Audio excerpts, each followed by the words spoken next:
Coming up on this Tuesday edition of Newsline at noon, President Park Geun-hye vows to press ahead with structural reforms to boost the economy and lessen the burden on future generations, even in the face of resistance. The search for missing AirAsia Flight 8501 expands beyond its flight path as it enters a third day. Indonesian authorities say the ill-fated aircraft is likely at the bottom of the sea. Plus, the number of foreign tourists to Korea tops 14 million for the first time this year, with Chinese tourists accounting for more than 40% of the total. These stories and more on Newsline at noon.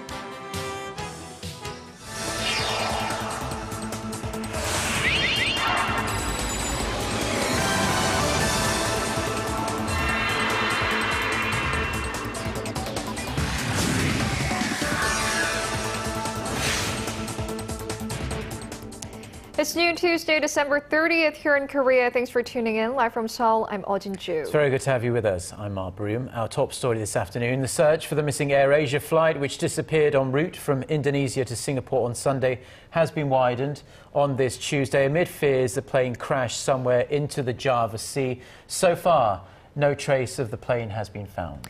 This latest incident tops off what has been a torrid year for the Malaysian aviation industry. Shin Se-min starts us off.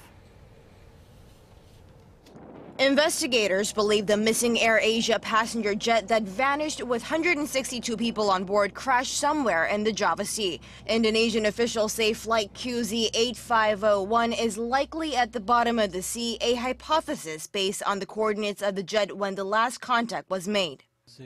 The terrain is such that it becomes difficult to locate the missing plane, but there are chances that it could be at the bottom of the sea.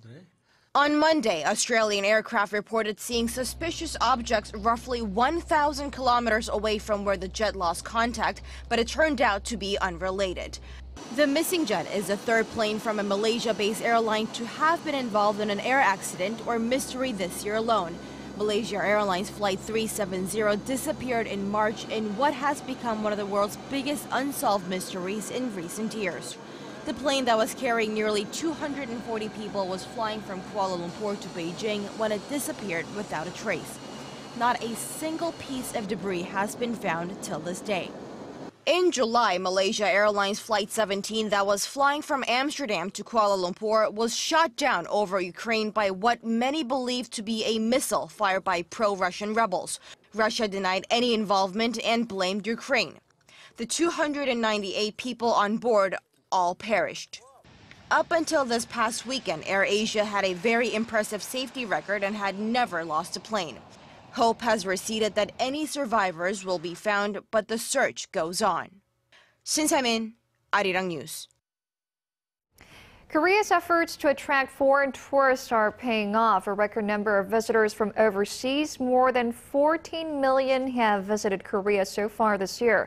Now, the economic effect of this amount of tourists is the same as exporting about 500,000 Hyundai Sonata sedans or some 37 million smartphones. Kim Min-ji has more.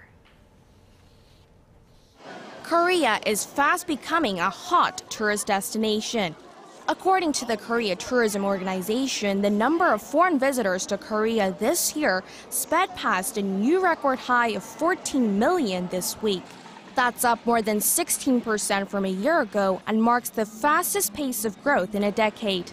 After surpassing the 10 million mark in 2012, thanks in part to the popularity of Korean pop culture, the figure has been on a steady rise. As for nationality, Chinese tourists top the list. Boosted by a spike in visitors from the National Day holiday in October, the total number is expected to surpass 6 million by the end of the year. Japan was next on the list, followed by the United States. Korea also attracted more visitors from Hong Kong, Thailand, and Russia this year compared to last year. So just how much tourism revenue does this translate into?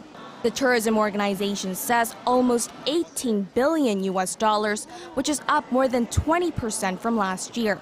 The organization now has a goal of attracting 20 million tourists by 2017, and one thing they're working on is to boost services to cater to the growing number of Chinese visitors. We plan to enhance the standards of Chinese guides to address the rise in Chinese tourists and improve services at travel agencies that deal with Chinese visitors. The tourism organization also pledged to step up efforts to satisfy tourists on an individual level so that Korea becomes a destination that people want to visit again. Kim Min-ji, Arirang News. Korea's current account surplus hit a record high last month, continuing its surplus streak into a 33rd straight month. The Bank of Korea says the surplus reached $11.4 billion in November, surpassing the previous record set in October last year.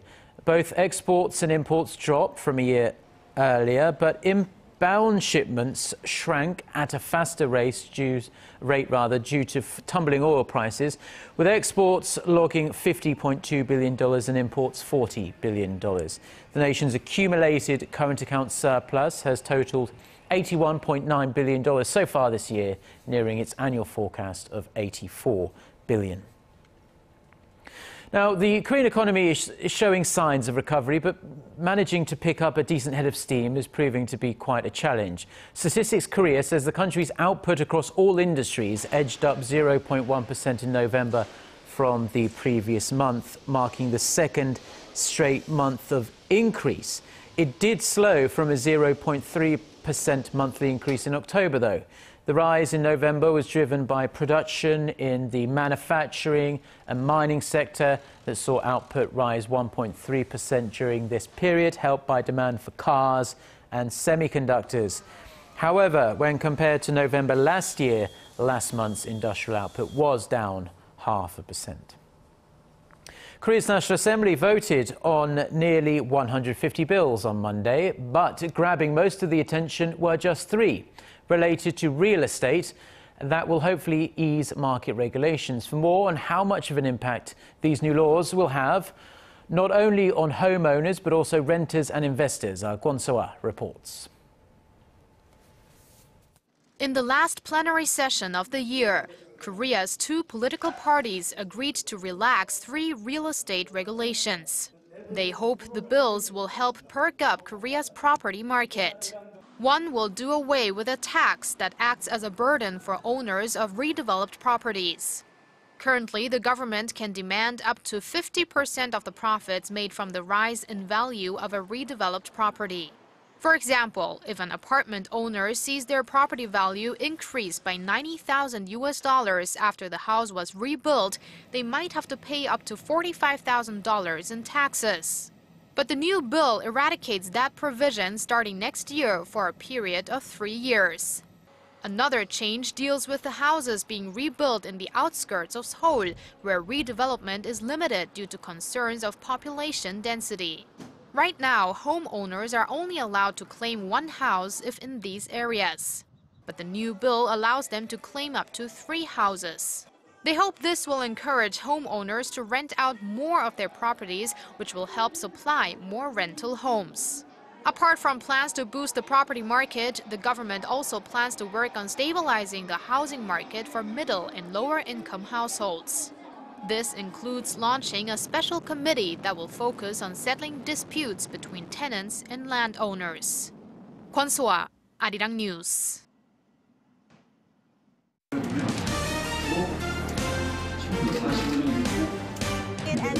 Stay up to date on the latest news out of Korea, connecting to our team of reporters about the issues that matter to Korea. On air, on your mobile, online. Find out more about Korea on Newsline at noon with Mark Broome and Eoh Jin-joo. I'm Eoh Jin-joo with Perk.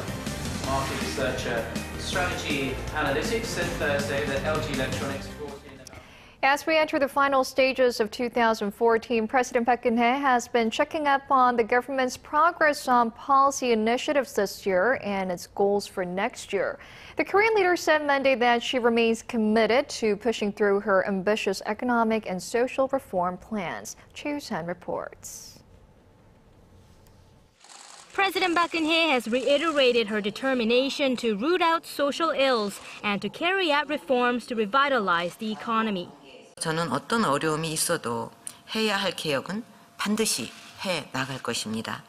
우리 정부는 항상 국민을 믿고 국민의 편에서 개혁을 추진해왔고 앞으로도 그런 자세의 변함이 없을 것입니다. Referring to the Asian financial crisis in the late 1990s, which Korea suffered from after failing to carry out structural reforms, President Park said the key would be to secure public understanding so that everyone shoulders the burden. In the coming years, she said reforms should be carried out in the areas of labor, finance, pension, education, housing, and public institutions. Meanwhile, the heads of ministries and agencies reported to the president on the progress made on the government's 38 key tasks for the year. Some of them include slashing the debt ratio of public institutions by 15 percentage points, stimulating President Park's creative economy, and expanding government support for medical services. While acknowledging the forward-moving steps in the past year, the president also pointed out that they fell short of benefiting people's livelihoods. In order to fulfill the goals in her 3-year economic plan, she said officials would have to continue their reform and innovation initiatives while keeping tabs on external factors such as the weakening yen and falling oil prices. The president also sought parliamentary cooperation to promptly pass a stack of bills made to enhance the livelihoods of the Korean people. Choi Yu-sun, Arirang News. South Korea's unexpected offer for talks with the North on Monday has fueled hopes for a breakthrough in inter-Korean ties in the new year. Arirang News' Park Geun-hye had a chance to talk to Professor David Kang from the University of Southern California about the matter, and Professor Kang tells us there's nothing special or new about this proposal. Will South Korea's surprise proposal for talks give fresh momentum to inter-Korean ties? Professor David Kang at the University of Southern California sees it as a routine exchange of dialogue offers. My sense is that both South and North Korea are looking for ways that they can improve ties without having to give up too much. And that's the problem, is that both sides are willing to make proposals. But I don't actually see a whole lot of new ideas on the table at this point. He says as much as the two Koreas may want better ties, neither is willing to risk too much. That's why Pyongyang could consider Seoul's idea of more cultural exchanges in time for next year, which marks the 70th year the peninsula has been divided. I think that's what there's a lot more possibility for joint cultural events, the Asian Games, a soccer match, events like that. Those are relatively apolitical, and they're relatively easy to do, and they don't involve major policy changes. Professor Kang sees South Korean Unification Minister Lee Gil-jae's offer as a carefully calculated move ahead of Kim Jong-un's New Year's Day speech, in which he is expected to express his willingness to improve inter-Korean ties. I think the Minister Eoh, has been searching for a way that he could try and actually move policy on North Korea forward. So I think that in this way, this is not too ambitious, but I think it's a very careful attempt by Minister Eoh. And to that extent, I guess that North Korea would take it seriously. As I said before, I'm not sure that they will actually accept it.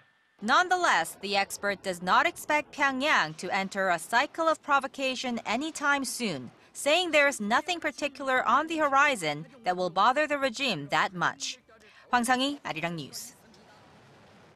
Now, 3 years ago, North Korean leader Kim Jong-un assumed leadership of the Korean People's Army, and today, as the North celebrates the occasion, it's ever more clear that Kim has a firm grip on the powerful military he controls. Our Eoh Jin-joo tells us more. North Korea has one of the world's biggest armies, and Tuesday marks the 3rd anniversary since its leader Kim Jong-un was officially appointed to the position of Supreme Commander of the Korean People's Army. With eyes on how the young leader will continue to craft his leadership in the years to come, Kim has largely cemented his place as a powerful military leader. The North's official Korean Central News Agency reported on Monday that Pyongyang held a national meeting to further pledge their loyalty to Kim. At the meeting, Army General Lee Yong-gil praised Kim as a, quote, brilliant commander who's training the army to be politically, ideologically, and morally strong. Earlier this year, Kim reshuffled the cabinet, promoting 4-star General Hyun Young-chul as the Minister of the Korean People's Army in an attempt to strengthen his grip on the military. Senior party officials Kim Ki-nam and Choi Tae-bok were also at the meeting. However, Choi Ryong-hae, who's considered the second most powerful figure in North Korea, was not seen. Ever since former leader Kim Jong-il died of a heart attack in 2011, the younger Kim has carried out much of the same policies as his father, including overseeing the country's massive military. Lee Ji-yoon, Arirang News. Now, North Korea has announced the dates for its 5th annual amateur golf tournament next year. The DPRK Amateur Golf Open will be held on September 6th and 7th. The event, which is sponsored by the UK-based Lupine travel agency, invites players from all over the world and they get a chance to play at the Pyongyang Golf Complex, which is North Korea's only open golf course, at least. The travel package starts at a rather reasonable $1,100 per person. North Korea started hosting the golf tournament back in 2011 as a means to bring in foreign currency. This year's winner was a 71-year-old man from Japan. The South Korean government is moving forward with an ambitious project to create an ecological park in the demilitarized zone that divides the two Koreas. Our Jim Young-gil has this report. It has been more than 60 years now since the Demilitarized Zone, or DMZ, was created in 1953 through an armistice agreement. In the decades since, the 250-kilometer, 4-kilometer wide buffer zone has gone untouched by mankind, making an area that holds great interest for experts.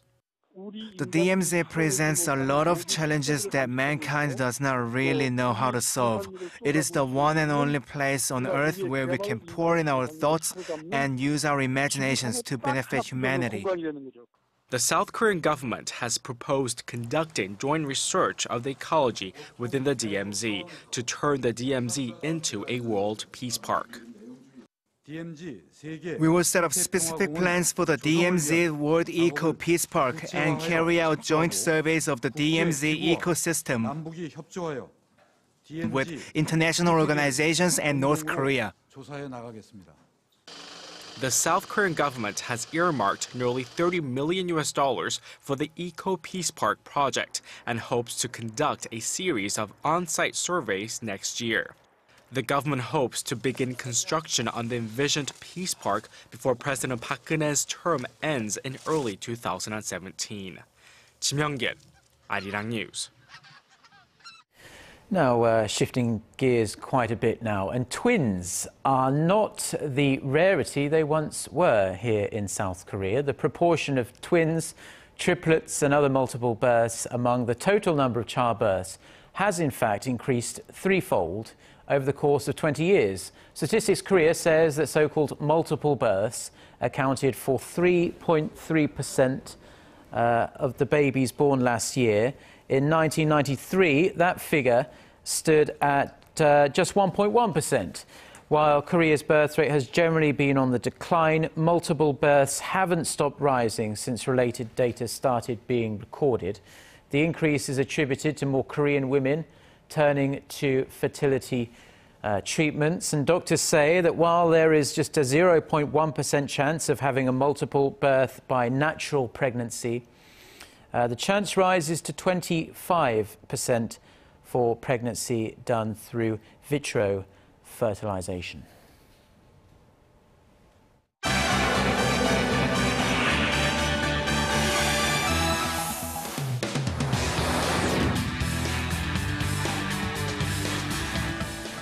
Well, it's time now to get a check on some of the other global headlines we're following on this Tuesday lunchtime here in Seoul. For that, we turn to our Son Jung-in at the News Center.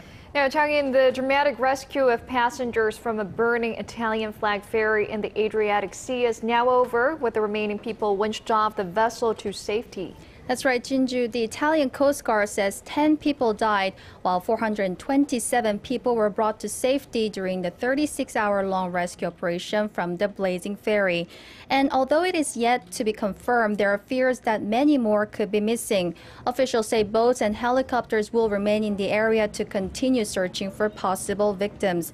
The move comes as it has been revealed that the ferry's manifest originally listed 478 names, which leaves around 40 40 people unaccounted for. They're still in the process of verifying the exact number of people who were on board. Authorities were also in the process to verify the exact cause of the fire, say the vessel's fire doors appear to have failed. The public prosecutor in Italy has requested the seizure of the ship as part of a criminal investigation into the ferry accident. Staying in Europe, lawmakers in Greece have failed to elect a new president in a third and final round of voting, leaving them no choice but to call early national election. During presidential vote in parliament on Monday, Greece's ruling coalition candidate Stavros Dimas received 168 votes out of 300, falling short of the 180 votes needed to clinch a victory. The coalition has 155 seats and needs support from opposition or independent lawmakers to ensure a win for Dimas. Shortly after his defeat, Prime Minister Antonis Samaras said general elections will be held as soon as possible date on January 25th. Meanwhile, opinion polls show the left-wing main opposition Syriza party may win the election, intensifying concerns over the country's financial future due to the party's opposition to the deep budget cuts Greece has implemented in recent years. A healthcare worker who recently returned home to Scotland from West Africa has been diagnosed with Ebola virus. It's the first known case of the disease in the UK during the current outbreak. According to local authorities, the woman, who hasn't been identified, has been put in isolation and is being treated at a hospital in Glasgow. The patient reportedly arrived from Sierra Leone Sunday night after working at an Ebola treatment center, and she was admitted to the hospital early Monday after reporting herself as having a fever. People who may have come in contact with the victim are being monitored for possible signs of the deadly virus.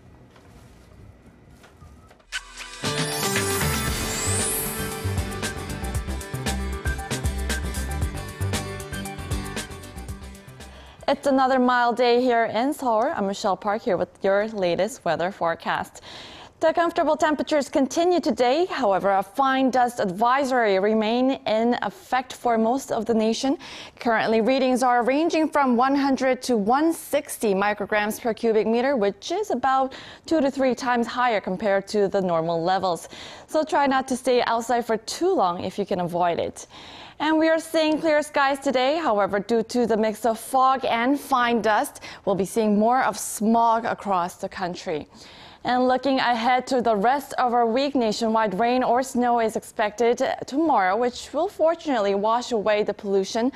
And it looks like we'll begin our 2015 with a cold wave, with lows dipping to negative 10 degrees Celsius. And now to our readings for today. So we'll be at 6 degrees this afternoon. Meanwhile, the southern cities such as Gwangju and Busan will be higher and nice looking and sunny at 11 and 12 degrees. And moving over to other regions, Jeju Island looks up to 14, Dokdo hits down to 8, while Mankungang reaches negative 4 degrees. Well, that's all for now. Michelle Park. Here's a look at the weather conditions around the world.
Well, that's all we've got time for on this edition of Newsline at Noon. Mark and I'll be back at the same time on Wednesday, the last day of the year already. Yeah, time really does fly. We'll see you then on Wednesday's edition of Newsline at Noon.